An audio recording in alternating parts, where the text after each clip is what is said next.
নমস্কার বন্ধুরা, আজকের আবারও চলে এলাম একটা ছোট্ট মিনি ব্লগ নিয়ে। ঠিক আছে, এবার নিজের একটু শরীরটা খুবই খারাপ, যার কারণে ডাক্তারের কাছে যাব বলে তো তামিলনাড়ুর উদ্দেশ্যে বেরিয়ে পড়লাম। তো চলো, যেতে যেতে আপনাদেরকে আরও ভিডিও দেখাবো। তো এই দেখুন আমাদের মেছাদা স্টেশন। ট্রেনে উঠে গিয়ে ট্রেনের সিট নাম্বার খুঁজতে লাগলাম। অলরেডি আমার সিট নাম্বার আমি পেয়ে গেছি। আমার সঙ্গে একজন দাদা আছে, দাদা ভাইও যাচ্ছে। দাদা ভাইয়ের সিট ওপরে, আমার সিট নিচে। তো দেখাবো। জামা টামা সব খুলে ফেলেছি, এতই গরম ওই সময়টা। ট্রেন ছেড়ে দিয়েছে, এই সবে মাত্র স্টেশনগুলো এক এক করে পার হচ্ছি। আমি এই জীবনে প্রথম এই বাইরের উদ্দেশ্যে বেরিয়েছি, তাও আবার এখানে ওখানে নয়, তাও আবার ভেলপুর যাচ্ছি আমি। তো সন্ধে হয়ে গেছে, রাস্তা জার্নি করতে করতে সন্ধে গেছে, পরের দিন আবার দিন হয়ে গেল আস্তে আস্তে করে। তো সত্যিই রাতটা কোনোরকমভাবে কেটেছে। তো দিনের বেলা দেখুন, যাওয়ার সময় পুরো ট্রেন খালি। তারপর একটু ভিডিও করলাম, পাহাড় টাহাড় দেখতে পাচ্ছি। তো তাও ভাবলাম যে আপনাদেরকে শেয়ার করি। আমাদের দাদা, এই দাদার জন্যই আমি ভেলুর আসতে পারলাম। তো চলে এলাম অলরেডি, দেখতে দেখতে ভেলুর চলে এসেছি।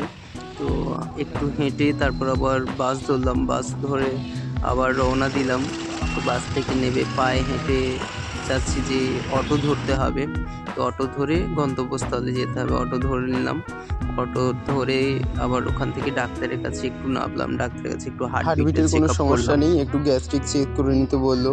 তো গ্যাস্ট্রিক আলসারের জন্য একটু চেক করবো, আজকের হবে না, কালকে চেক করতে বলেছে। তো সন্ধ্যাবেলায় একটু চা খেয়ে নিয়ে ঘুরতে বেরিয়ে পড়লাম ভেলুরের বড় হসপিটাল সিএমসি। তো ওখান থেকে বেরিয়ে পড়ে রুমে চলে গেলাম। রুম থেকে বেরিয়ে আবার পরের দিন সকালে একটু মার্কেটে বেরিয়ে এলাম। মার্কেটে বেরিয়ে দেখলাম এখানে, ভাই সত্যিই বলছি, এখানে এত ফুলের রেট কম। ফুল মার্কেটে ঢুকলাম, এতটাই রেট কম। তারপর সবার যা হাতের যা স্পিড, এখানে সূচের কোনো কারবারই নেই। এখানে যা হবে কলাছোড় দিয়ে পুরো ফুল বানানো হচ্ছে, ফুল দিয়ে মালা গাঁথা হচ্ছে।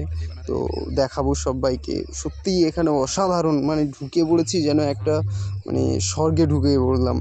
তারপর এখানে পুরো ফুল মার্কেটটা ঘুরে দেখলাম, সত্যি অসাধারণ একটা ফুল মার্কেট। তারপরে বেরিয়ে পড়লাম ডাক্তার দেখাতে। তো ডাক্তারের কাছে যাওয়ার আগে একটু আমরা ভেলুরের সব থেকে বড় একটা মন্দির, স্বর্ণ মন্দির, ঠিক আছে, স্বর্ণ মন্দিরে যাওয়ার উদ্দেশ্যে বেরিয়ে পড়লাম। তো এই দেখুন স্বর্ণ মন্দিরের গেট, কারণ ভেতরে গিয়ে কিছু দেখাতে পারবো না, কারণ ভেতরে কোনো ফোনের অ্যালাউ নেই। ঠিক আছে, তো ভেতরে আমরা যাব, তো সেরকম কিছু দেখাতে পারবো না। ঠিক আছে, তো এই দেখুন স্বর্ণ মন্দিরে